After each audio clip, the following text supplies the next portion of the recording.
Todo o salão parecia estar coberto por um halo negro de luz, e até mesmo as rachaduras na janela também estavam completamente fechadas como se tivessem sido cobertas com uma camada de algodão preto. Esse tipo de cena estranha fez com que Baelin se surpreendesse. Sentindo-se curioso, ele tentou tocar o algodão preto. A luz rapidamente encheu o caminho que sua mão passou por Baelin. Gostava muito disso e, quando olhou para Leylin, sua expressão era muito mais respeitosa do que no passado. Durante essa jornada, Baelin conhecera a identidade de Leylin como um mago oficial de Jenny e James. Para Baelin, que era de Pottertown, um cavaleiro já era considerado uma identidade impressionante e senhorial. No entanto, um mago? Isso já era algo que só era ouvido em lendas. De fato, Baelin sempre fantasiou em se tornar um mago e empunhar os poderes do raio, fogo e gelo. Isso também porque se ele pudesse se tornar um mago, ele seria capaz de se casar com Jenny. Mas, infelizmente, todas as suas esperanças foram facilmente frustradas pelas palavras de Leylin. Você não tem nenhum talento neste campo. Leylin também notou que a aptidão de Baelin era fraca, apenas do nível 1, que era conhecido como a aptidão menos adequada para se tornar um mago. Ele só poderia permanecer como um acólito durante toda a sua vida. No entanto, mesmo se ele não tivesse uma aptidão adequada, se ele fosse diligentemente ensinado, ele poderia ser capaz de se tornar um acólito. A identidade de um acólito era muito melhor quando comparada a um cavaleiro. No entanto, o problema era que treinar um acólito exigia muito mais tempo e energia do que treinar um cavaleiro. Agora que eles não estavam mais em Pottertown, Leylin não tinha tempo para lazer, então por que ele perderia tempo com Baelin? Assim, Leylin recusará o pedido de Baelin sem a menor hesitação. Mesmo assim, Baelin estava muito interessado no misterioso poder exercido pelos mágicos. Ok, este lugar foi selado por mim. Se você tem algo a dizer, diga. Isso permanecerá em segredo entre nós. Leylin falou. Depois de ouvir as palavras de Leylin, Jenny fez uma careta ao dizer, como esperado, nada pode ser escondido de Lord Leylin. E? Jenny, você não veio nos visitar? Agora, Baelin finalmente reagiu. Ele estava prestes a fazer um barulho, mas Leylin o reprimiu com um olhar de advertência. Baelin acalmou-se e ouviu atentamente a narração de Jenny. Depois de receber o Flower Blood de sangue de dragão, a condição do meu pai melhorou muito. Ele agora é capaz de se levantar da cama e lidar com tarefas simples, e seu espírito também melhorou muito. Jenny pareceu levemente animada por um momento, mas no seguinte, sua expressão escureceu novamente. Mas as coisas boas não duram muito. Aproveitando o fato de que meu pai estava se recuperando, meus dois tios mais uma vez convocaram uma reunião de família. Eles querem usurpar o título do meu pai. Eu vim aqui hoje para buscar a ajuda de você. Jenny se levantou e fez uma reverência oficial para Leylin e disse, meu Deus, se você puder ajudar meu pai a superar essa crise atual, nós lhe pagaremos com qualquer coisa, inclusive eu mesmo. Jenny! Você! Ouvindo isso, Baelin ficou ansioso, mas se sentiu impotente, pois não podia fazer nada para ajudá-la. Ele. Ouvindo o que Jenny disse, Leylin permaneceu calmo e começou a murmurar para si mesmo. Quando Jenny começou a acreditar que Leylin estava possuído, começou a rir alto. Não tenho intenção de participar do assunto da família Argus. No entanto, pagarei à sua família uma visita em 3 dias. Cerca de 15 minutos depois, Jenny saiu depois de ter conseguido o que queria. Embora Leylin não tivesse claramente declarado qual lado ele apoiaria, um bom relacionamento com um magus oficial era algo que nenhuma família se atreveria a negligenciar. Mas o que Jenny não notou foi que depois que ela saiu, os lábios de Leylin se curvaram em um sorriso desdenhoso. Você escondeu muitas coisas, mas ainda está contando comigo para vir e ajudá-lo. Vocês acham que eu sou uma pessoa ignorante sem nada melhor para fazer? A razão pela qual os tios de Jenny ousaram abertamente ir contra ela e ser tão descarada é provável porque eles têm um poderoso apoio e uma alta certeza de sucesso, forçando assim o sucessor original a buscar ajuda externa.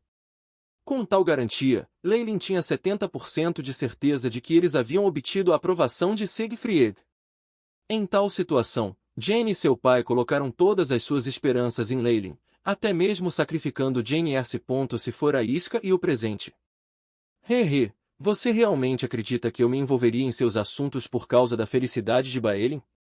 Infelizmente, a felicidade de Baelin e até a sua vida são apenas brinquedos para mim. Com um sorriso ruminante, Leilin olhou para a figura imponente de Baelin em pé perto do portão. 3 dias depois, Leilin, vestido com o terno cerimonial preto da nobreza, visitou a família Argos com Baelin a tiracolo.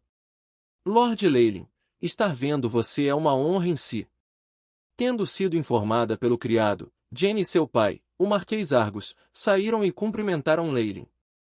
Leilin também classificou o Marquês Argos enquanto ele reconheceu sua saudação com um sorriso. Este marquês tinha uma cabeça cheia de cabelos que era tão brilhante quanto ouro e compartilhava muitas características físicas com Jane. Ele atualmente usava um sorriso caloroso, cordial e apropriado para esta ocasião em seu rosto. Atrás dele, 2 servos se curvaram com a cintura curvada. Este foi um convite muito sincero e deferente para entrar. Leilin resmungou indiferente e acenou com a cabeça, e ao lado do Marquês Argos entrou. Depois, Leilin andou um pouco à frente do Marquês. Um mago originalmente possuía muita resistência e autoridade. Depois de ver Leilin andar à sua frente, o sorriso do Marquês só se tornou mais fervoroso, como se ele não se importasse com esses assuntos. Atrás dos dois estavam Baelin e Jane.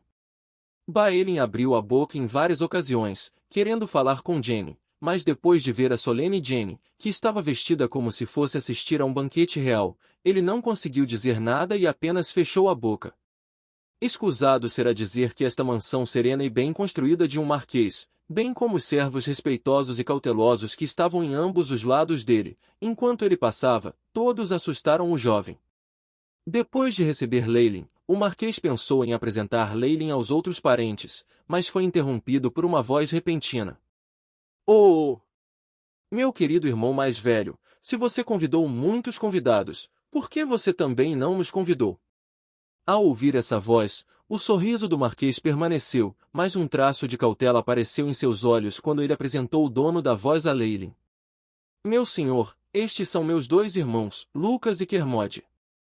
Então ele se virou para os 2 homens que tinham entrado no salão e disseram, este é Lord Leilin, que conheceu Jane enquanto ela estava em sua jornada. Esses 2 devem ser os tios traiçoeiros que Jane disse que estão tentando usurpar a posição de seu pai. Com apenas um olhar, Leilin, com muito interesse, avaliou esses 2 senhores de meia idade. Lucas, Kermode e Marquês Argos todos pareciam afinal, eles eram irmãos. No entanto, os olhos de Lucas eram roxos e os olhos de Kermode emitiam um brilho prateado. Foi tudo muito estranho. Mas o que causou Leilin a se sentir assustado foi que os corpos desses 2 tios emitiram ondas de energia que eram como as dos mágicos. Esses 2 eram na verdade acólitos. Saudamos Lord Leilin. Nesse momento, esses 2 senhores também se curvaram respeitosamente a Leilin. O marquês achou esse comportamento muito difícil de acreditar. Respeitado Lord Leilin, meu ancestral Sr. Siegfried convida-o a visitá-lo e dar uma olhada no laboratório dele. Além disso, ele expressa sua gratidão a você por ter ajudado a família Argos. Lucas respeitosamente transmitiu as palavras de seu ancestral. Esse convite fez com que expressões afundadas aparecessem nos rostos do marquês e da filha dele. Em todo esse drama, apenas a juventude tola conhecida como Baelin não sabia ao certo qual era o significado desse convite. O Magus Siegfried ocupou uma posição de suma importância dentro da família Argos. Enviar este convite via Lucas e não através do marquês indicava claramente quem Siegfried estava apoiando. Estou muito honrado. Leilin deu um leve aceno de cabeça e, em seguida, saiu imediatamente do lugar, seguindo Lucas, o tempo todo sem olhar para o marquês de rosto pálido e Jane. No mundo secular, magos todos tinham personalidades muito obstinadas devido ao poder que todos exerciam antes de sair. Lucas e Kermode olharam para Marquês Argos com desprezo, tornando a atmosfera estranha por toda a parte. O que está acontecendo? Baelin, um tanto atordoado, perguntou a Jane, tendo acabado de sair do torpor causado pelos recentes acontecimentos. Embora a intuição de Baelin lhe dissesse para seguir atrás de Leilin, olhar para Jane fez com que ele permanecesse involuntariamente ao lado dela. Não é nada, o ancestral da minha família quer conhecer Lord Leylin. Jane mal conseguia sorrir. Asterisco Kashing. Asterisco um som de vidro quebrando foi ouvido quando a taça nas mãos do Marquês Argus se quebrou em pedaços, esmagada por ele apertando-o com muita força. Leylin, seguindo Lucas e Kermode, chegou ao final da metade da mansão da família Argus. Quanto mais ele entrava, mais apertada a segurança, mas com essas duas pessoas liderando o caminho, Leylin viajou desimpedido e chegou ao meio do pátio traseiro. Finalmente! Nosso ancestral, Sr. Siegfried, está aqui. Pedimos seu perdão, pois não podemos acompanhá-lo.